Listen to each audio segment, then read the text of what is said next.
नमस्कार, आप सभी का स्वागत है। पिछली कक्षा में हमने तत्वों को व्यवस्थित करने के लिए उनके वर्गीकरण किस प्रकार से है, उनके वर्गीकरण के लिए अलग अलग वैज्ञानिकों ने क्या क्या अपनी बातें बताई, उन सब के बारे में हमने देखा था। तो उसमें क्या क्या देखे थे, तो सबसे पहले हमने देखा था तो डॉबेरिनियर का त्रिक का नियम देखा था। फिर उसके बाद में हमने देखा न्यूलैंड का अष्टक का नियम।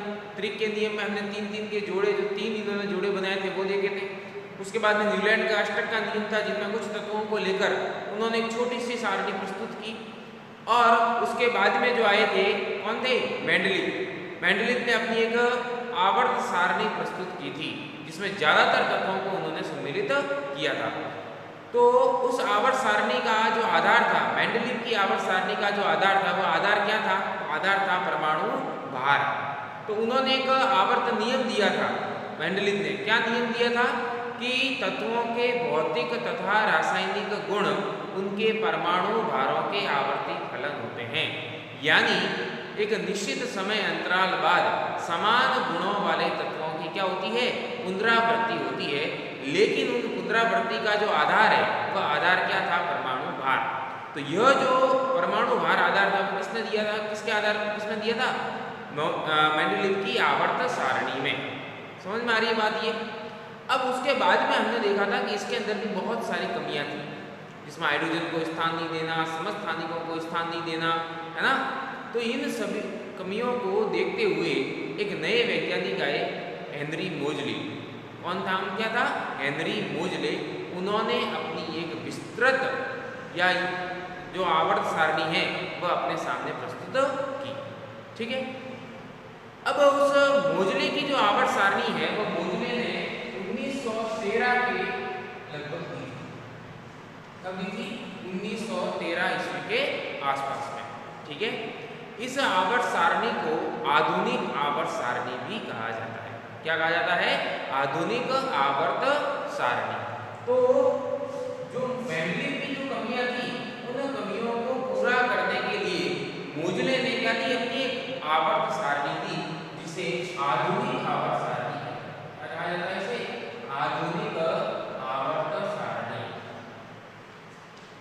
ठीक है। इसे आधुनिक कहने का कारण क्या है, तो हम इसी आवर्त सारणी को अभी पढ़ते हैं। ठीक है ना, क्योंकि भाई डॉबेरिनियर है, न्यूलैंड है, उन्होंने तो कुछ कुछ तत्वों को ही देखा था। लेकिन जो आधुनिक आवर्त सारणी है, इसमें लगभग सभी ज्ञात तत्वों को स्थान दिया गया है। ठीक है ना। दूसरी बात, इस का आधार क्या है, तो इसका आधार है परमाणु क्रमांक। क्या आधार है, परमाणु क्रमांक।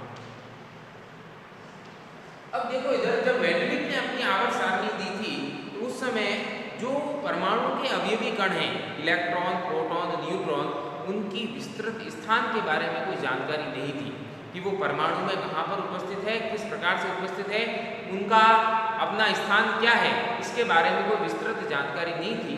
लेकिन जब हेनरी मोजले ने अपनी आवर्त सारणी दी, तब इसके परमाणु की संरचना के बारे में विस्तृत जानकारी उनको प्राप्त थी। तो उनने जो आधार दिया था वह था परमाणु क्रमांक। अब बात करें परमाणु क्रमांक होता क्या है, तो परमाणु क्रमांक जो है वह क्या है, तो किसी भी परमाणु में उपस्थित प्रोटॉनों की संख्या ही उस परमाणु का क्या होगा, परमाणु क्रमांक होगा। या परमाणु होता किसका है, तो तत्व का, तो वह क्या हो जाएगा, उस तत्व का परमाणु क्रमांक। तो परमाणु क्रमांक है क्या, तो वो है प्रोटॉनों की संख्या, प्रोटॉनों की कुल संख्या जो कहाँ उपस्थित है, परमाणु में।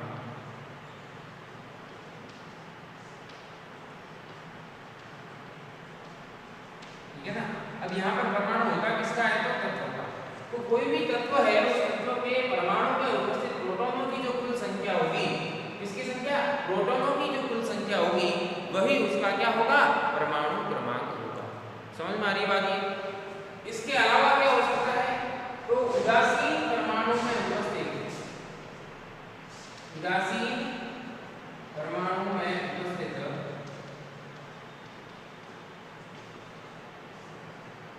कुल इलेक्ट्रॉनों की संख्या।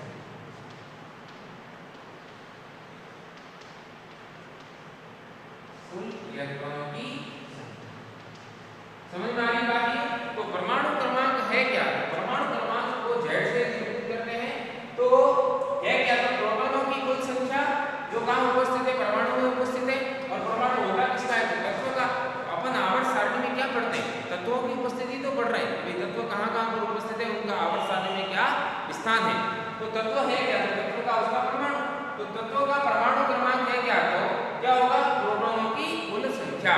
या यूं कहें कोई उदासीन परमाणु है तो उस उदासीन परमाणु में उपस्थित कुल इलेक्ट्रॉनों की संख्या। ये संख्या किसके बराबर होगी? प्रोटॉनों की संख्या की। और प्रोटॉनों की संख्या किसके बराबर होगी? परमाणु क्रमांक की। समझ में आ रही बात ये? तो परमाणु क्रमांक है क्या? तो परमाणु में उपस्थित कुल प्रोटॉनों की संख्या। या यूं कहें उदासीन परमाणु में उपस्थित कुल इलेक्ट्रॉनों की संख्या। ये ध्यान देना, इलेक्ट्रॉनों की संख्या हमेशा परमाणु क्रमांक के बराबर नहीं होती, लेकिन यदि वह परमाणु उदासीन अवस्था में है तो उस स्थिति में उसकी जो संख्या होगी वह किसके बराबर होगी? परमाणु क्रमांक के बराबर होगी। क्योंकि देखो इधर परमाणु यदि आयनिक है, धनायन है, ऋणायन है, तो उसमें इलेक्ट्रॉनों की संख्या के मान में कमी या वृद्धि हो सकती है। जैसे धनायन है तो इलेक्ट्रॉन कम होगा, ऋणायन है तो इलेक्ट्रॉन ज्यादा होगा। उस परिस्थिति में परमाणु क्रमांक उसके बराबर नहीं होगा।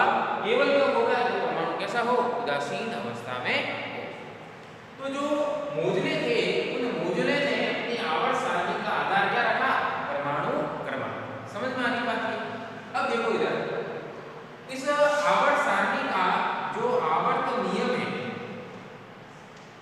जो उन्होंने आवर्त नियम दिया, वह आवर्त नियम क्या था? उन्होंने कहा कि तत्वों के भौतिक तथा रासायनिक गुण, तत्वों के भौतिक तथा रासायनिक गुण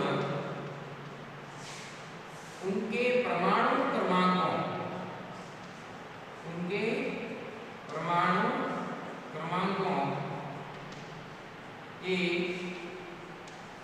आवर्ती फलन होते हैं। परमाणु क्रमांकों के आवर्ती फलन होते हैं। समझ में आ रही बात? ये ध्यान देना सबसे इंपॉर्टेंट बात है। किसके आवर्ती फलन होते हैं? तो परमाणु क्रमांकों के। यानी एक निश्चित समय अंतराल बाद समान भौतिक तथा रासायनिक गुणों वाले तत्वों की पुनरावृत्ति होती है तो इसका आवर्ती फलन क्या होगा? तो उसका होगा परमाणु क्रमांक। यदि निश्चित परमाणु क्रमांकों के समय अंतराल बाद समान गुणों वाले तत्वों की क्या होती है? पुनरावृत्ति होती है। इसलिए तो धीरे धीरे क्या बनता है? एक वर्ग का निर्माण होता है। ठीक है ना? ऐसे तो ऊर्ध्वाधर आवर्त है और ऐसे क्या है? तो वो आवर्त पूरा होने के बाद में वापिस जो नया तत्व आएगा वह उस पहले तत्व के क्या होगा? समान होगा। उसके रासायनिक तथा भौतिक गुण एक दूसरे से क्या होंगे? समान होंगे। ये किसने आवर्त नियम दिया था? मोजले ने। मोजले की जो आवर्त सारणी है, जिसे अपन आधुनिक आवर्त सारणी कहते हैं, उस आधुनिक आवर्त सारणी का आवर्त नियम क्या है? कि तत्वों के भौतिक तथा रासायनिक गुण उनके परमाणु क्रमांकों के आवर्ती फलन होते हैं। किसके फलन होते हैं? परमाणु क्रमांकों के आवर्ती फलन होते हैं। ठीक है? ये जानकारी आपको समझ में आ गई होगी कि आवर्त सारणी कब दी थी मोजले ने? 1913 में। इसे अपन क्या कहते हैं? आधुनिक आवर्त सारणी कहते हैं। परमाणु क्रमांक इसका आधार क्या था? परमाणु क्रमांक। और परमाणु क्रमांक होता क्या है? तो प्रोटॉनों की कुल संख्या जो परमाणु में उपस्थित है या जो तत्व है वो, या फिर उदासीन परमाणु में उपस्थित कुल इलेक्ट्रॉनों की संख्या। और इस आवर्त सारणी का जो आवर्त नियम है वो आवर्त नियम क्या कहता है? तत्वों के भौतिक तथा रासायनिक गुण उनके परमाणु क्रमांकों के आवर्ती फलन। ठीक है? अब देखो इधर इस आवर्त सारणी जो है, इस आवर्त सारणी में क्या क्या चीजें जो है वह मोजले के द्वारा बताई गई, उनके बारे में आपको भी। ठीक है? मोजले ने जो अपनी आवर्त सारणी दी थी उसमें क्या क्या चीजें उन्होंने बताई। तो देखो इधर सबसे पहले यदि हम बात करें तो मोजले ने कहा कि जो उसकी आवर्त सारणी है उसमें कुल आवर्त जो है, कुल आवर्त कितने हैं? 7। कितने आवर्त दिए उन्होंने? 7 आवर्त दिए। आवर्त होते क्या है? तो ये आवर्त जो चीज है वो है क्षैतिज पंक्तियां। कैसी पंक्तियां? क्षैतिज पंक्तियां। ठीक है, यानी इस प्रकार से ये जो होगी सीधी रेखा इस प्रकार से 30 पंक्तियां जो होगी वह क्या होगी, आवर्त कहलाती है। और आवर्त जो है आवर्त सारणी मोजले की आवर्त सारणी में कितने हैं, 7 आवर्त बताए। कितने आवर्त बताए, 7 आवर्त। दूसरी जो उन्होंने बात बताई कुल वर्ग, जो वर्ग बताए वो कितने बताए उन्होंने, 18। कितने बताए, 18। क्या होते हैं वर्ग, तो ऊर्ध्वाधर पंक्तियां। कैसी, ऊर्ध्वाधर पंक्तियां।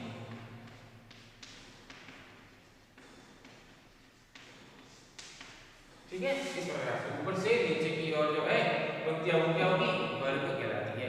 तो जो मोजले की आवर्त सारणी है, जैसे अपन आधुनिक आवर्त सारणी कहते हैं, उसमें कुल तो 7 आवर्त होते हैं और 18 वर्ग उपस्थित होते हैं। ठीक है, अब देखो ये आवर्त और वर्ग किस प्रकार से हैं, तो अपन एक आवर्त सारणी का एक रूप देखते हैं। देखो इधर जो आधुनिक आवर्त सारणी है वह इस प्रकार से व्यवस्थित है।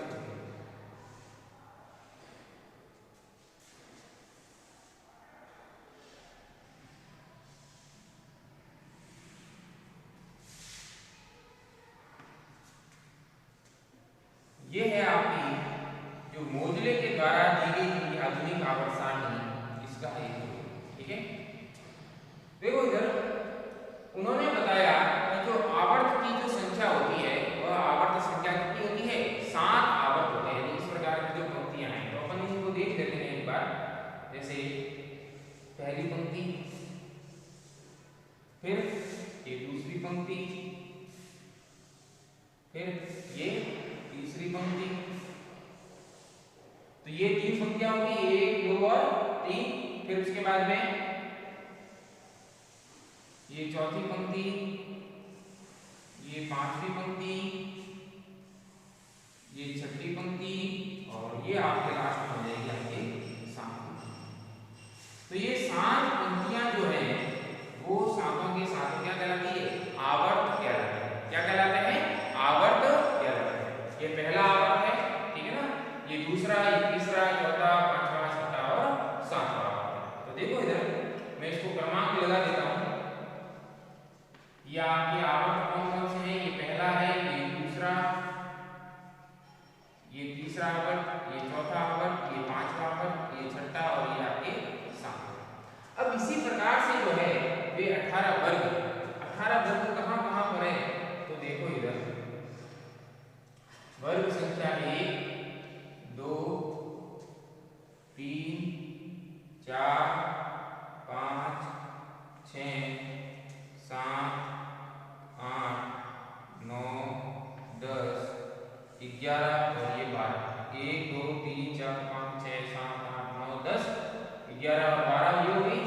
फिर 13 14 15 16 17 और ये टोटल 18 हो जाते हैं। 3 4 5 6 7 8 9 10 11 12 13 14 15 16 17 और ये टोटल कितने हो गए, 18 वर्ग। ये तो आवर्त है, ये वाली पंक्तियां तो, और ये टोटल क्या है, 18 वर्ग। अब देखो इधर इन आवर्तों के अलग अलग नाम हैं, इन नामों को अपन एक बार देखिए। देखो इधर सबसे पहला जो आवर्त है इसे कहते हैं अति लघु आवर्त।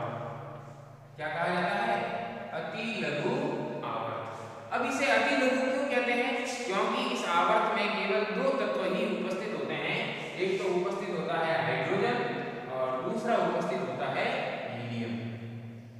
केवल 2 तत्व ही उपस्थित होते हैं, हाइड्रोजन तथा हीलियम। ठीक है, दूसरा जो आवर्त है उसको कहा जाता है लघु आवर्त। दूसरा और तीसरा दोनों को ही क्या कहा जाता है, लघु आवर्त कहा जाता है।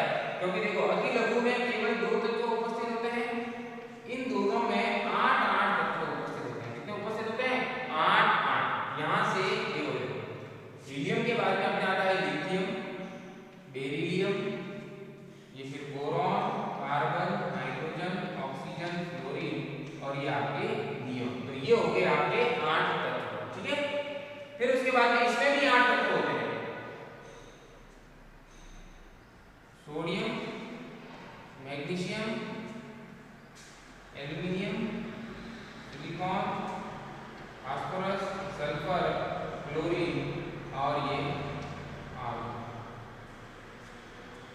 ठीक है।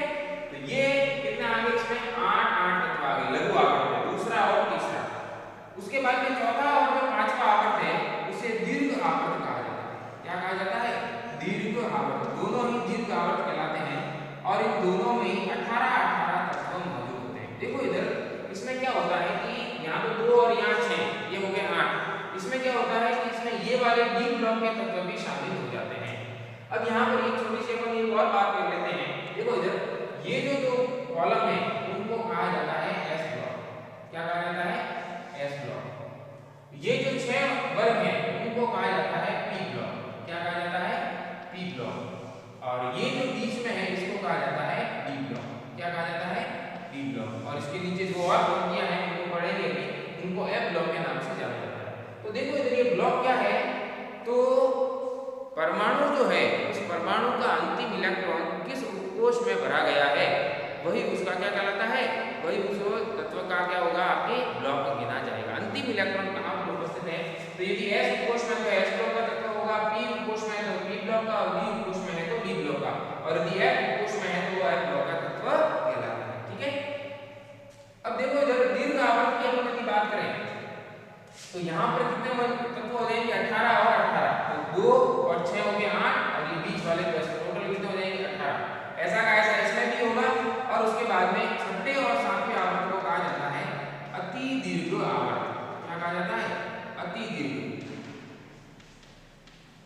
अति दीर्घ क्यों कहा जाता है? क्योंकि इसमें 32 तत्व मौजूद होते हैं। 32 कहां से आए?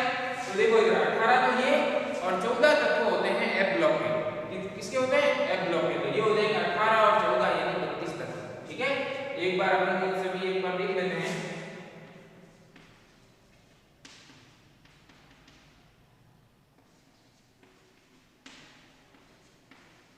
तो ये आ गया आपके एस ब्लॉक। ठीक है। एस ब्लॉक में दो होते हैं, वर्ग पहला और वर्ग दूसरा। वर्ग पहले को कहा जाता है, इस वर्ग पहले को कहा जाता है क्षारीय धातु। क्या कहा जाता है? क्षारीय धातु। और इनको कहा जाता है क्षारीय मृदा धातु। क्या कहा जाता है? क्षारीय मृदा धातु। मृदा में उपस्थित होते हैं इसलिए इनको क्षारीय मृदा धातु कहा जाता है। ये है क्षारीय धातु तथा क्षारीय मृदा धातु के ब्लॉक। ऐसा का ऐसा है कि ब्लॉक की बात करें तो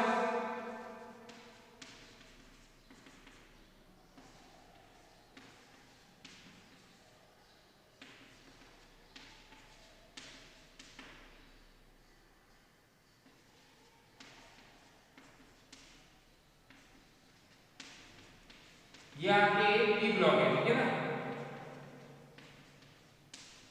ये आपके पी ब्लॉक का तत्व है। इन पी ब्लॉक को तत्वों को कहा जाता है मुख्य तत्व। क्या कहा जाता है? मुख्य तत्व या निरूपक तत्व कहा जाता है।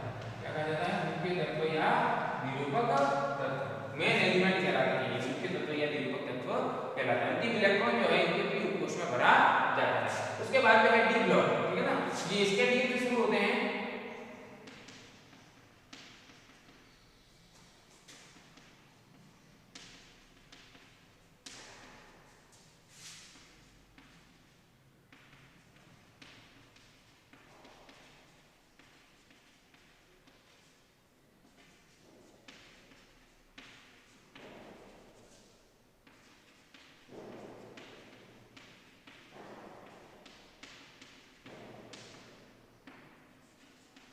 ये कहलाते हैं संक्रमण तत्व। डी ब्लॉक के तत्वों को कहा जाता है संक्रमण तत्व। ठीक है ना, ये क्या कहलाते हैं? संक्रमण तत्व। इनको तो कहा जाता है क्षारीय धातु। पहला वर्ग तो क्षारीय धातु कहलाते हैं, लेकिन इनको तो दोनों को अलग अलग देखें तो क्षारीय धातु और क्षारीय मृदा धातु। और इनको कहा जाता है मुख्य तत्व या निरूपक तत्व, और इनको कहा जाता है आपके डी ब्लॉक। अब देखो इधर यहाँ क्या होता है कि जो लैंथेनम है और जो एक्टिनियम है, दो तत्व यहाँ पर उपस्थित है। छठे आवर्त और सातवें आवर्त में डी ब्लॉक के पहले वर्ग में उपस्थित है। डी ब्लॉक का पहला। ठीक है ना, ऐसे इसमें तीसरा वर्ग है ये, तो तीसरे वर्ग के ये दोनों तत्व हैं लैंथेनम तथा एक्टिनियम। अब इनके बाद जो है 14 तत्व आते हैं। लैंथेनम के बाद वाले 14 तत्व और एक्टिनियम के बाद वाले 14 तत्व एफ ब्लॉक के तत्व होते हैं। किसके तत्व होते हैं? एफ ब्लॉक के तत्व होते हैं। देखो इधर एफ ब्लॉक में दो श्रेणियां हैं। ठीक है ना, तो ये जो है वो कहलाते हैं एफ ब्लॉक के तत्व। इनको कहा जाता है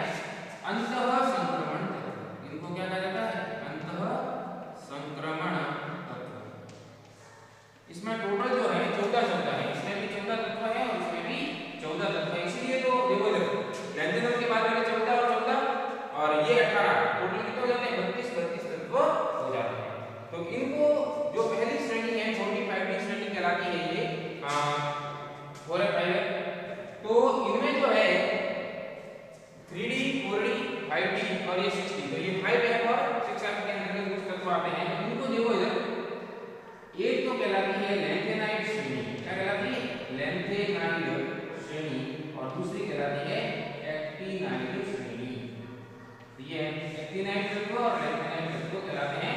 लैंथेनाइड के बाद आने वाले लैंथेनाइड और एक्टिनाइड के बाद आने वाले एक्टिनाइड तत्व कहलाते हैं। तो ये है आपकी मोजले के द्वारा दी गई आवर्त सारणी। ठीक है, समझ में आ रही होगी बात आपको। अब देखो इधर कभी इसमें भी कुछ कमियां हैं, जैसे हाइड्रोजन को इसमें भी कोई पर्टिकुलर स्थान नहीं दिया गया। वैसे मैंने यहाँ पर लिखा जरूर है, लेकिन मोजले में बहुत सारी किताबों में आपका हाइड्रोजन जो है इस आवर्त सारणी के बीच में यहाँ लिखा हुआ आपको मिलेगा। इसका अर्थ है कि इसमें हाइड्रोजन को कोई निश्चित स्थान नहीं दिया गया। हाँ, लेकिन अब बहुत सारी कमियां जो मेंडलीव की आवर्त सारणी में थी वो परमाणु क्रमांक आधार रखने पर अपने आप ही क्या हो गई? समाप्त। देखो इधर जैसे समस्थानिक, तो उन्होंने कहा कि समस्थानिक को कोई स्थान नहीं दिया गया था मेंडलीव में, क्योंकि परमाणु आधार था, परमाणु भार।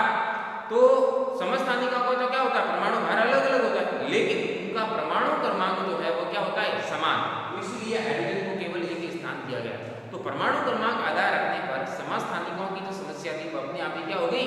हल हो गई। ठीक है, ऐसी बहुत सारी कमियां जो थी, जैसे स्थान नहीं देना, दूसरा परमाणु भार, बहुत सारा ऐसी जगह थी जहाँ पर परमाणु भारों में क्या तत्वों को गुणों को समान रखने के लिए परमाणु भार वाला क्रम क्या रखना पड़ा? उनको ऊपर नीचे करना पड़ा, जो परमाणु क्रमांक के आधार पर अपने आप क्या हो गई? हल। जैसे आयोडीन और टेलुरियम वाली समस्या थी, तो परमाणु क्रमांक आयोडीन का ज्यादा था और टेलुरियम का कम था, इसलिए इसको बाद में स्थान दिया गया। लेकिन परमाणु भार के आधार पर ऐसा नहीं होना चाहिए था। तो परमाणु क्रमांक जब मोजले ने आवर्त सारणी में अपना आधार रखा, तो बहुत सारी मेंडलीव की जो कमियां थी वो अपने आप ही क्या हो गई? हल हो गई। ऐसी कुछ कमियां इसमें भी है, जैसे हाइड्रोजन को इन्होंने स्थान अभी तक नहीं दिया गया है। ठीक है, तो ये था अपनी मोजले की आवर्त सारणी, जिसे अपन क्या कहते हैं? आधुनिक आवर्त सारणी भी कहते हैं। ठीक है, धन्यवाद।